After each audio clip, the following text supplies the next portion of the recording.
Vocês irão ouvir, através da minha voz, o testemunho vivo e verdadeiro de Benny Hinn, do livro Bom Dia, Espírito Santo. Você quer conhecer o Espírito Santo íntima e pessoalmente? Está disposto a ouvir a sua voz? Está preparado para conhecê-lo como uma pessoa? O que aconteceu a Benny Hinn numa fria noite de inverno em Toronto mudou a sua vida para sempre.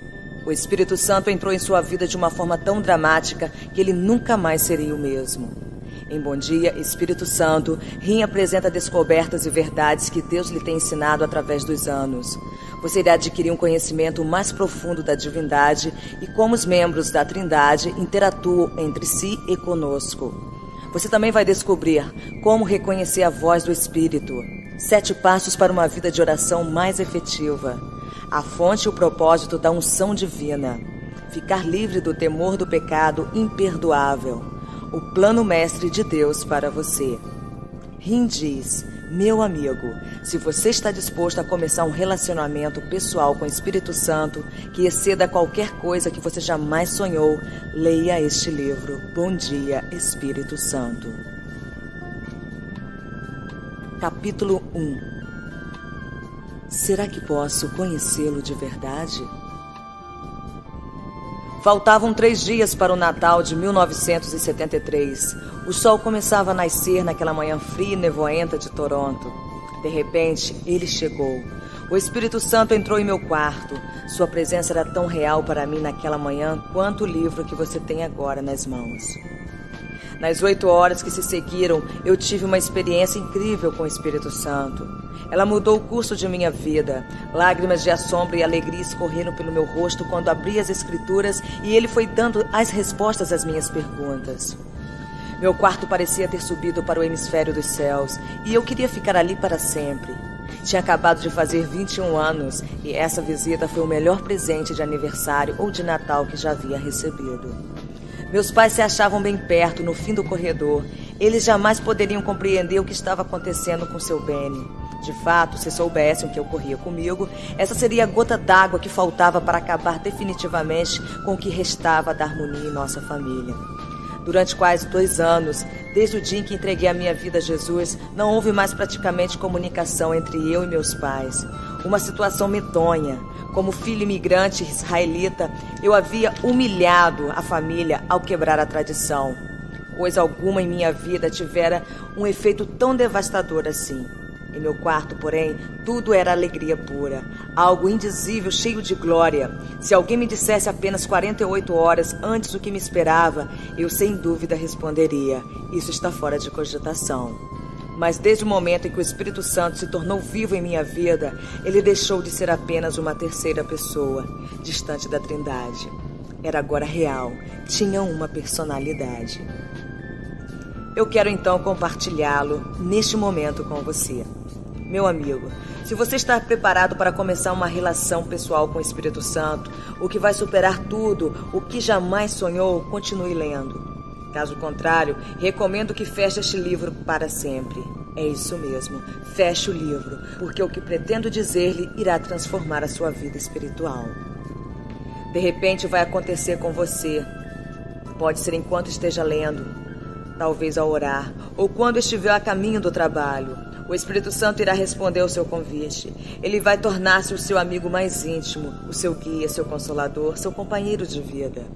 Quando você e ele se encontrarem, você dirá: Benny, quero contar o que o Espírito Santo tem feito em minha vida.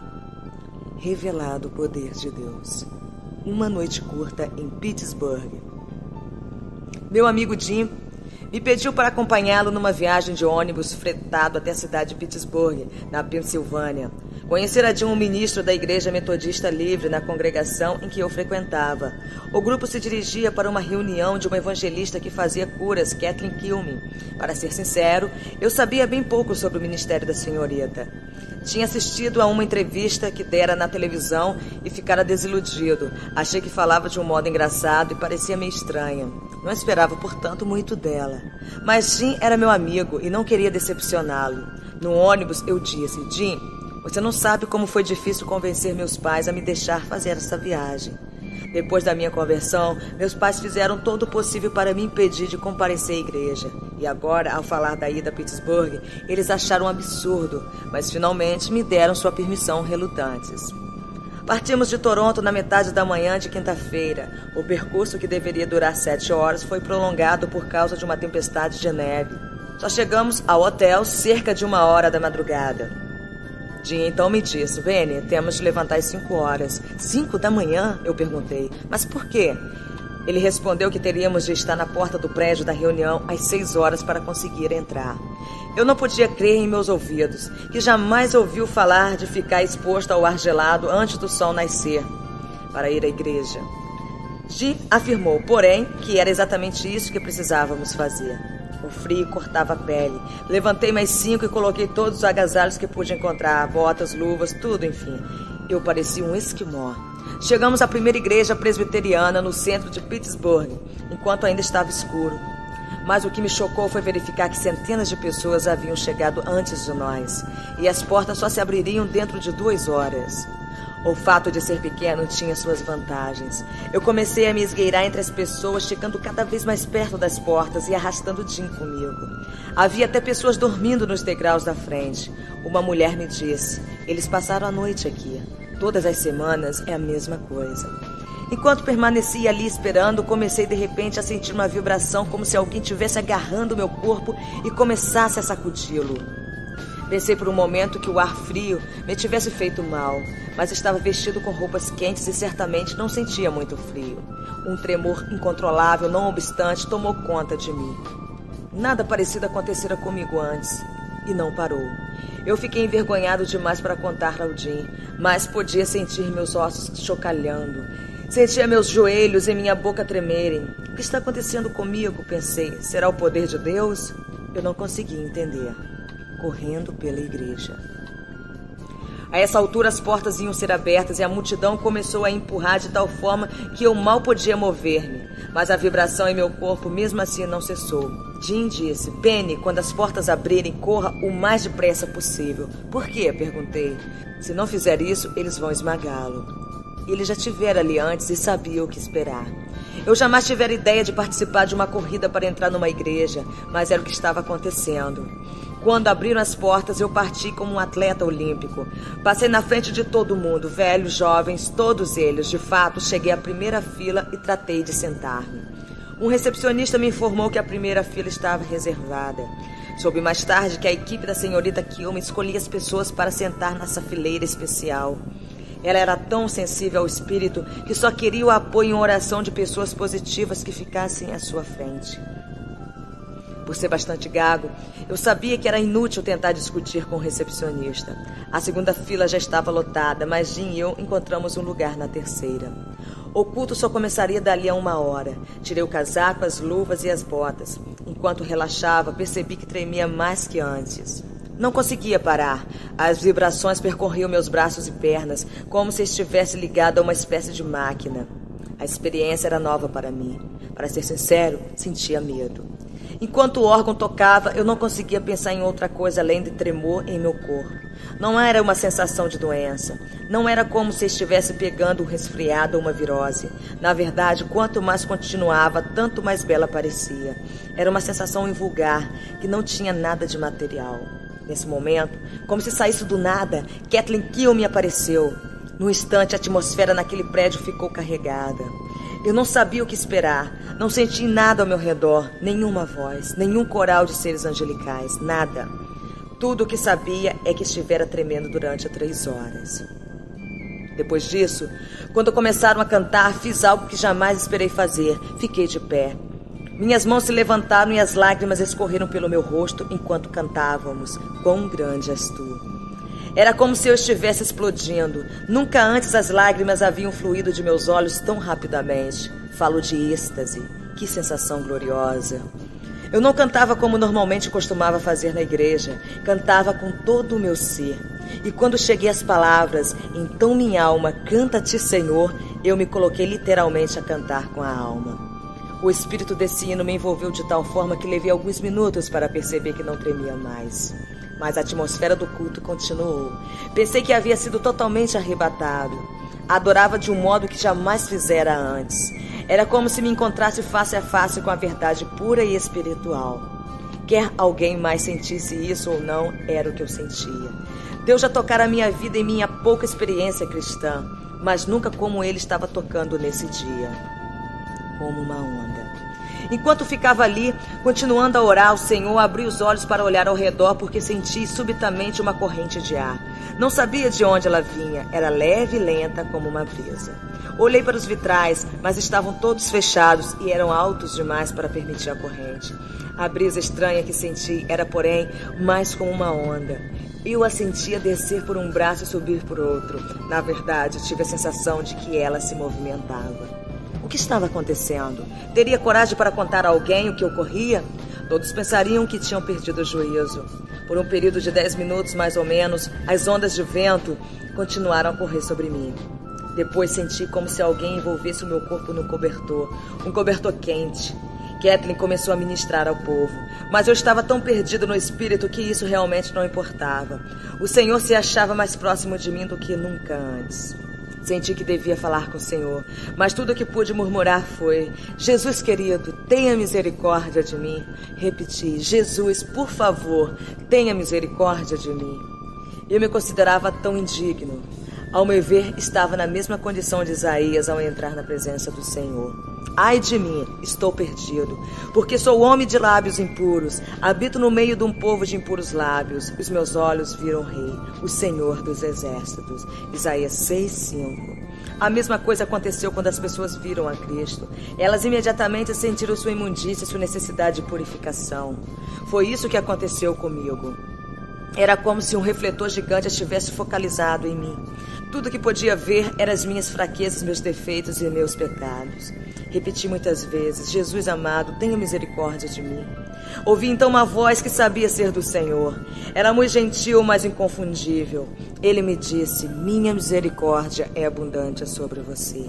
Até essa altura dos acontecimentos, minha vida de oração era de um cristão comum, normal. Mas agora eu não estava apenas falando com o Senhor, Ele falava comigo. Oh, que comunhão esplêndida era aquela! Eu não tinha condição de saber que aquilo que ocorria comigo na terceira fila da primeira igreja presbiteriana em Pittsburgh não passava de um antegozo do que Deus planejara para o futuro. As palavras soavam em meus ouvidos: minha misericórdia abundante sobre você. Senti-me chorando e soluçando. Nada havia em minha vida que pudesse comparar-se ao que sentia. Eu estava tão cheio e transformado pelo Espírito que nada mais importava. Não ligava se uma bomba nuclear atingisse Pittsburgh e o mundo inteiro explodisse. Naquele momento eu sentia o que a palavra descreve tão bem: paz, que excede todo entendimento. Filipenses 4:7. Jimmy falava dos milagres operados nas reuniões da senhorita Kilme, mas eu não fazia ideia do que iria testemunhar nas 3 horas seguintes. Pessoas surdas passavam repetidamente a ouvir. Uma mulher levantou-se de sua cadeira de rodas. Foram dados testemunhos de cura de tumores, artrite, enxaquecas e outros. Até mesmo os mais severos críticos reconheceram as curas genuínas que ocorriam nessas reuniões. O culto foi tão longo, mas o tempo ocorreu célere. Eu jamais tinha sido tão movido e tocado pelo poder de Deus. Qual a razão do choro dela? No decorrer do culto, e enquanto eu orava em silêncio, tudo parou de repente. Pensei: por favor, Senhor, não deixe esta reunião acabar nunca. Levantei os olhos e vi Kathleen Kilme escondendo o rosto nas mãos e começando a soluçar. Ela chorou e chorou tão alto que todo e qualquer ruído cessou. A música deixou de tocar. Os recepcionistas ficaram paralisados em suas posições. Todos os olhos estavam fitos nela, e eu não tinha a menor ideia da razão do choro dela. Nunca viram um ministro fazer isso antes. Por que chorava? Contaram-me mais tarde que ela jamais fizera uma coisa dessas, e os membros de sua equipe não esqueceram até hoje. A evangelista continuou chorando por um período de mais ou menos 2 minutos. Depois jogou a cabeça para trás. Ali estava ela, a alguns passos de mim, com os olhos chamejantes. Estava viva. Naquele momento ela mostrou uma ousadia que eu nunca vira em outra pessoa. Apontou com o dedo em Rich, com enorme poder e emoção e até mesmo sofrimento. Se o próprio diabo estivesse lá, ela o teria derrubado com um simples golpe. Foi um instante de incrível dimensão. Ainda soluçando, Kathleen olhou para a audiência e disse em agonia: por favor. Ela pareceu esticar a palavra: por favor, não entristeçam o Espírito Santo. Ela suplicava. Se você puder imaginar uma mãe rogando a um assassino que não mate seu bebê, terá uma ideia do quadro. Ela pedia e suplicava. Por favor, soluçou, não entristeçam o Espírito Santo. Até hoje me lembro dos olhos dela. Era como se olhassem direto para mim. Quando disse isso, um alfinete poderia ter caído no chão e você o ouviria. Eu tinha medo até de respirar. Não movi um músculo. Agarrei-me no banco à minha frente, pensando no que viria a seguir. Ela disse então: vocês não compreendem. Ele é tudo que tenho. Pensei comigo mesmo: do que ela está falando? Sua súplica apaixonada continuou e disse: por favor, não o magoem. Ele é tudo o que tenho. Não magoem o meu amado. Jamais esquecerei essas palavras. Posso lembrar ainda como sua respiração ofegava ao pronunciá-las. O pastor de minha igreja falava sobre o Espírito Santo, mas não dessa forma. Suas referências estavam ligadas aos dons, línguas ou profecia, e não à ideia dele ser o meu mais íntimo, mais pessoal, mais amado amigo. Kathleen Kilme estava falando de uma pessoa que era mais real do que você ou eu. Ela apontou então seu longo dedo para mim e disse com grande clareza: ele é mais real do que qualquer coisa neste mundo. Eu preciso conseguir isso. Quando ela olhou para mim e proferiu essas palavras, algo me agarrou literalmente por dentro. Gritei dizendo: eu preciso conseguir isso. Eu, na verdade, pensava que todos naquele culto deveriam estar sentindo a mesma coisa. Mas Deus trata conosco individualmente e penso que aquele culto foi só para mim. Peço que compreenda que, por ser um cristão novo, eu não entendia absolutamente o que estava acontecendo naquele culto, mas não podia negar a realidade e o poder que sentia. Ao terminar o culto, olhei para a evangelista e vi o que me apareceu, uma névoa ao redor dela e sobre ela. A princípio julguei que meus olhos estavam me pregando peças, mas a névoa continuava e seu rosto brilhava luminoso através da mesma. Não acredito de modo algum que Deus estava tentando glorificar a senhorita Kilme, mas creio que ele usou esse culto para revelar o seu poder para mim. Quando o culto acabou, a multidão saiu, mas eu não queria me mover. Eu chegara correndo, mas agora só desejava ficar sentado e refletir sobre os acontecimentos. O que sentira naquele prédio fora algo que a minha vida não me oferecia. Eu tinha certeza de que ao voltar para casa a perseguição ia continuar. Minha autoimagem já estava praticamente destruída por causa do meu problema de fala. Mesmo quando criança, nas escolas católicas, minha gagueira me isolava, não tendo quase ninguém com quem conversar. Não fiz também muitos amigos após me tornar cristão. Como conhecer novas pessoas se tinha dificuldade em comunicar? Eu não queria então que aquilo que encontrara em Pittsburgh me deixasse. Tudo o que tinha na vida era Jesus e nada mais em minha existência importava muito. Meu futuro era incerto. Minha família tinha praticamente virado as costas para mim. Eu sabia que me amavam, mas minha decisão de servir a Cristo havia aberto entre nós um abismo intransponível. Permaneci sentado, afinal de contas, quem quer ir para o inferno depois de haver estado no céu? Mas não havia escolha. O ônibus estava à espera e eu tinha de partir. Parei na porta de trás da igreja para um último olhar, pensando: o que ela queria dizer? O que estava dizendo quando falou sobre o Espírito Santo? No caminho de volta para Toronto, eu retornava sempre ao mesmo pensamento. Não sei o que ela queria dizer. Cheguei até a perguntar para algumas pessoas no ônibus. Não souberam me informar, porque também não haviam entendido. Não é preciso dizer que cheguei em casa exausto, por ter dormido pouco por causa das horas de viagem e de uma experiência espiritual comparável a uma montanha-russa. Meu corpo estava pronto para descansar.